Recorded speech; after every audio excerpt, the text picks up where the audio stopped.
Hello everyone, I wish you all are doing good. In this lecture of forensic toxicology, we will discuss about the classification of field of toxicology. देखो, जैसे कि forensic toxicology जिसके बारे में हम पढ़ने वाले हैं वो एक फील्ड है किसका, टॉक्सिकोलॉजी का. सिमिलरली और भी बहुत सारे फील्ड्स होते हैं, जैसे कि देखो analytical, environmental and occupational, food, regulatory and mechanistic. We will discuss about each one of them. सबसे पहले it is important for us to know what is toxicology. I have already told you कि toxic, कोई भी toxic substance, कोई भी toxic chemical, उनके बारे में हम जो स्टडी करते हैं वो होता है टॉक्सिकोलॉजी. इसका मेन पर्सपेक्टिव यही होता है. In a nutshell, it is the study of poison. Okay, so now let us begin with the environmental toxicology. Environment अपना वातावरण. बेसिकली इन्वायरमेंट टॉक्सिकोलॉजी में हम वो सारे केमिकल्स के बारे में पढ़ते हैं जो कि हार्मफुल होते हैं किसके लिए, इन्वायरमेंट के लिए. देखो जैसे कि जो फूड को कंटामिनेट करे, वाटर, एयर, सॉइल, किसी भी चीज़ को एयर पोल्यूशन कॉज कर रहा है, वाटर पोल्यूशन कॉज कर रहा है, या फिर सॉइल को डिग्रेड कर रहा है, एटमॉस्फेयर को दूषित कर रहा है, वो सारे टाइप का पोल्यूशन जो भी कुछ भी होता है, टॉक्सिकेंट जो होता है, उन सबको हम इन्वायरमेंट टॉक्सिकोलॉजी में पढ़ते हैं. तो ये वो सारे टॉक्सिक सब्सटेंस के बारे में स्टडी कराएगा आपको जो वाटर में एंटर करके वाटर बॉडीज़ को पॉल्यूट कर रही हैं, रिवर, लेक, स्ट्रीम्स या ओशंस, इन सभी को. तो ये बेसिकली हम क्या देखेंगे जब हम इन्वायरमेंटल टॉक्सिकोलॉजी की बात करेंगे तो क्या एक्चुअली इफ़ेक्ट होता है उन टॉक्सिक सब्सटेंसेस का ह्यूमन लाइफ पे, इन्वायरमेंट पे. इन्वायरमेंट में देखो दो कंपोनेंट होते हैं, biotic and abiotic. Abiotic non living component, biotic living components, है ना. तो ऐसे कोई ना कोई टॉक्सिकेंट तो होंगे जो कि हमारे बायोटिक कंपोनेंट को, जैसे कि प्लांट्स हो गए, एनिमल्स हो गए, ह्यूमन बींग्स हो गए, उन सबको हार्म कॉज कर रहे होंगे. तो वो सारे टॉक्सिकेंट्स के बारे में, वो टॉक्सिक सब्सटेंसेस के बारे में हम पढ़ेंगे इन्वायरमेंट टॉक्सिकोलॉजी में. और सिर्फ वाटर बॉडी ही नहीं, मैंने तो यहाँ पे वाटर बॉडी मेंशन किया है. Like you must have heard about DTT, right. DTT जो होता है वो क्या होता है, उसमें बायो मैग्निफिकेशन शो करता है. वो एक एनिमल से दूसरे हायर एनिमल में, तीसरे हायर एनिमल में वो जस्ट ट्रांसफ़र होता चले जाता है, वो कभी डिग्रेड नहीं होता. तो वो भी इन्वायरमेंट टॉक्सिकेंट में ही आएगा.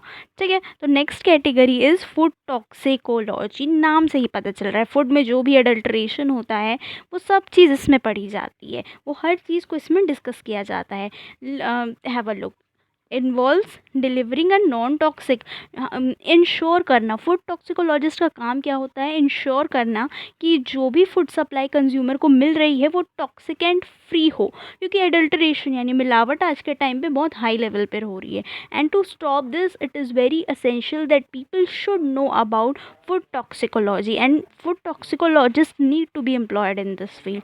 तो जितने भी एडिटिव्स होते हैं ना वो सारे इसमें पढ़े जाते हैं, जैसे कि फैट, ऑयल, शुगर, स्टार्च, इस तरह की चीज़ें जो होती हैं ना वो बहुत एडल्ट्रेट होकर अपन को मिल रही होती है, and which obviously has adverse effect on health. Food में एडल्ट्रेशन, फूड में मिलावट, फूड में टॉक्सिकेंट का प्रेजेंट, मतलब कि direct it will affect health of the human being. Their area of interest also include the allergies.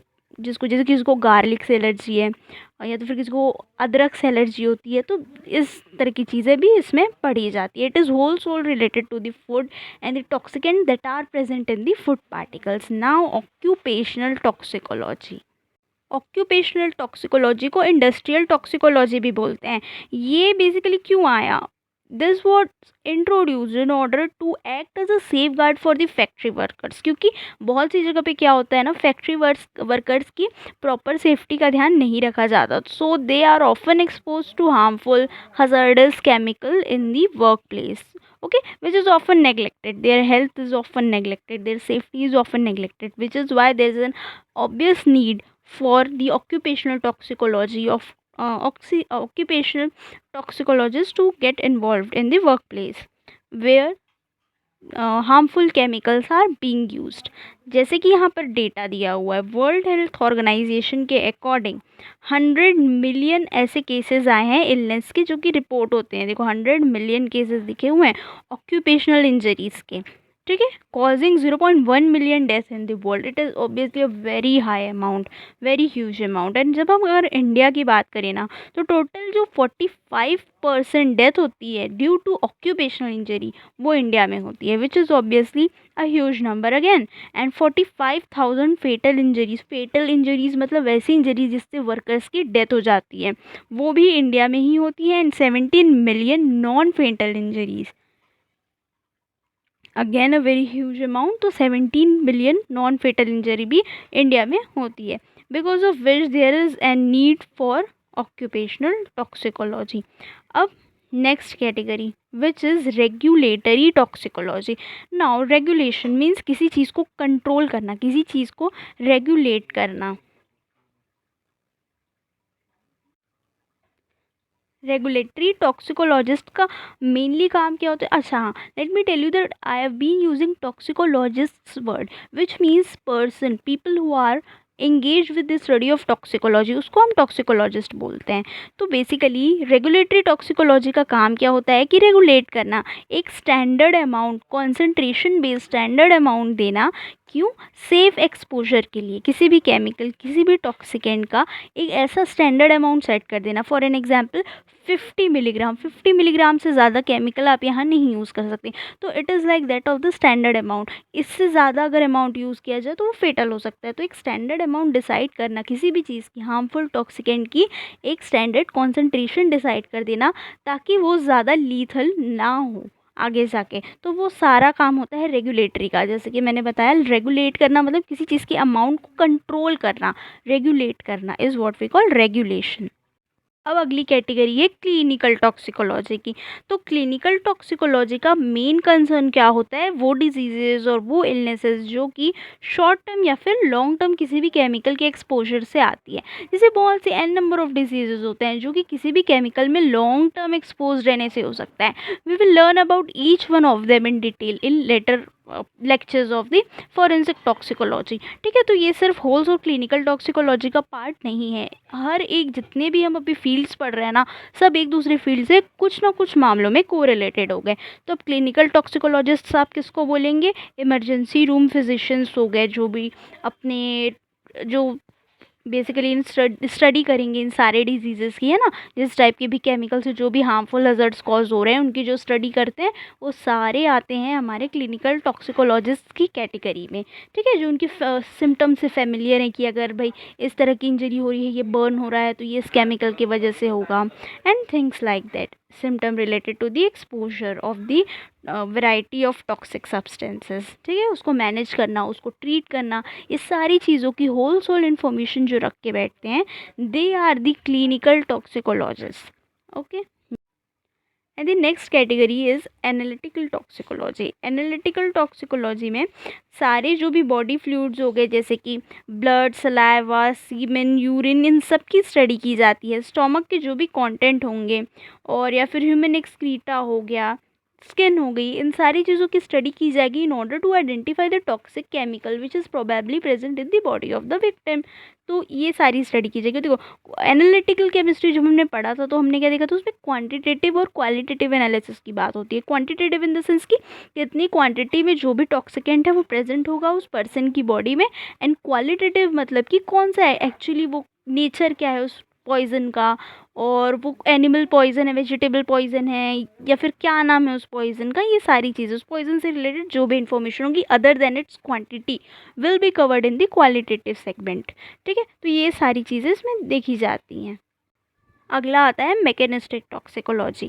Mechanistic toxicology में क्या होता है, हम सिंपली ऑब्जर्व कर रहे होते हैं कि आखिर कोई भी केमिकल, कोई भी टॉक्सिकेंट या पॉइजन कैसे, आखिर किस तरह से एक ह्यूमन बीइंग की बॉडी को या किसी भी लिविंग ऑर्गेनिज्म पे के बॉडी पे इफ़ेक्ट कर रहा है।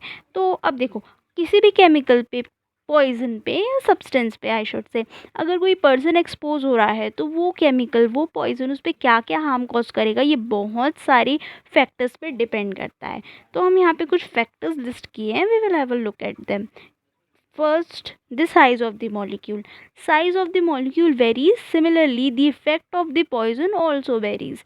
हो सकता है कि अगर कोई छोटा पार्टिकल है तो वो ज़्यादा इफेक्ट कॉज करे, because there are the chances, कोई सपोज टॉक्सिक गैस उड़ रही है इन्वायरमेंट में, ठीक है, तो छोटे छोटे साइज में अगर उसके पार्टिकल हैं तो देयर आर चांसेस कि मोर number of gases, huge amount of gases would probably be inhaled by the person, by the victim, है ना। तो इस तरह से साइज ऑफ मॉलिक्यूल। उसके बाद एक्सट्रैक्ट टिश्यू टाइप या अफेक्टेड सेल्यूलर कंपोनेंट, उस पर भी डिपेंड करता है। कुछ टिश्यूज़ जो होती हैं वो थोड़ी सी हार्ड होती हैं, ज़्यादा लेयर्स होते हैं, तो वहाँ पे इतना ईजीली कोई भी टॉक्सिकेंट पेनिट्रेट नहीं कर पाएगा।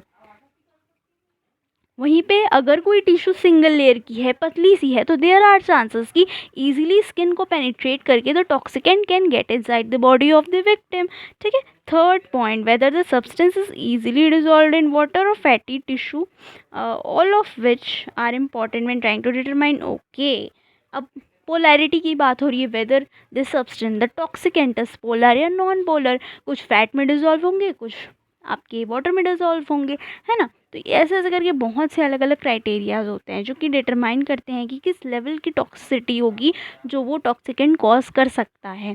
Fine, now last and the most important, जिस पे हमारा मेनली फोकस रहेगा, फॉरेंसिक टॉक्सिकोलॉजी। फॉरेंसिक टॉक्सिकोलॉजी में क्या होता है, देखो इसमें हम कॉज एंड इफेक्ट पढ़ते हैं अबाउट कि कोई भी अगर डेथ हुई है तो वो किस केमिकल के एक्सपोजर से हुई होगी। All the how, when, where, why will be answered in forensic toxicology, ठीक है। किसी भी ड्रग की लिथैलिटी के बारे में, किसी भी टॉक्सिकेंट के केमिकल के लिथैलिटी से रिलेटेड सारी स्टडी, उसकी टॉक्सिकेंट या टॉक्सिक नेचर की पूरी स्टडी जो रहेगी वो हम इस पे करते हैं, ठीक है। तो basically study of toxicology in the criminal justice system in order to solve the cases for the legal proceedings, वो सारी चीज़ें आती हैं इस फील्ड में। तो ये एक तरह से हाइब्रिड है, ये एक तरह से प्रोडक्ट है किस किस चीज़ का, एनालिटिकल केमिस्ट्री का, फिर टॉक्सिकोलॉजी का, खुद I am talking about plain toxicology, fundamental toxicology, फिर मेडिसिन का, है ना, because there are medico legal proceedings in विच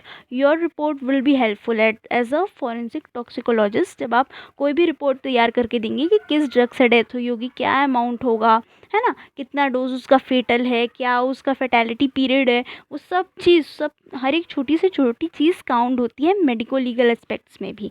तो this are all the I should say a basic outlook of the forensic toxicology, just एक छोटी सी summary जैसी है।